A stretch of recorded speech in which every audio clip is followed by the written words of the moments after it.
diyaarado aan haybtooda la garanayn ayaa waxay dul heehaabayaan dusha sare ee magaalada Saylac kuwaasi oo jawi hoose ku duulaya waxaanay argagax iyo fajac ku noqotay shacabka ku dhaqan magaalada Saylac diyaaradahan tirada badan ee magaalada ku soo dhawaaday guuxooduna uu noqday kuwa guryaha dul saaran diyaaradahan ayaa ruqaansaday markii ay magaalada dhowr jeer ku soo dul wareegeen dhinaca jasiiradda saacadadiin ilaa iyo haddana lama garanayo ujeeddada ka dambaysa duulimaadyada diyaaradahan ciidanka ee iyagu shacabka argagaxa geliyey inta markii diyaaradu ay deegaanka dhaafeen ee dhinaca jasiiradda ay ruqaansadeen kadib ayaa shacabka magaalada Saylac ku dhaqanaan wax ka weydiinay waxaana yiraahdeen halkaas ka yimaadeen saacadii siigay ka kiciyeen inay fadhiistaan anaga waa meel naga fog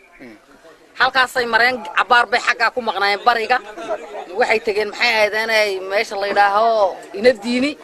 haddana way soo noqdeen afartii oo beerka dhulka ku haya beerkayba sidan dhulka noogu saareen way socdeen halkaas oo wax kuuri nagama baydaan jinkadahay saqafka ku qaadayaan baa akhirtu sida u socdaan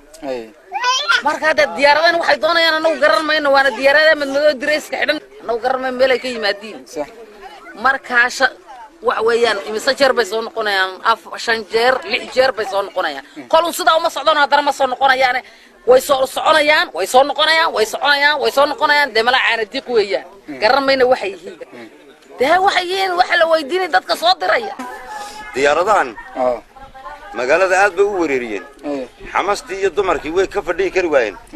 magaaladu qaxitaan bay ban yaru jirtaa tiradoodu waa 6 jasiiradda saacadiin la yiraahdo 5 jeer bay fadhiisteen magaaladana 6 jeer bay soo mareen ilaahay ma cidii wax nooga qaban lahayd ma garanaynaba haye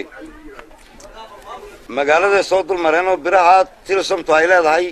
hoostay ka xigeen masaajidkayba ka goyn gaadheen ka warkiisa goyn gaadheen marka magaaladu maladay weeladii weeyday oo ay fadhiisan weeyday waa ka dahabeen iyo maalin sidaan bay dul joogo noo yihiin waxaan maqlaynay qori dhacaya markay leexiyeen sida loo yacda ay u baxeen arrintani ma aha oo kaliya markan balse dhowr jeer hore ayaa jirtay in diyaarado jawi dhexe iyo kuwa jawi hoose ku duulaya ay soo dul heehaabaan dusha sare ee magaalada Saylac balse kuwani kuwa ka argagax sareeya ayay ahaayeen waxaana sidoo kale markii magaalada xoogay yara dhaafeen la maqlay dhawaqa rasaasta guuxeeda Maxamed Tirike wararka Bulsha TV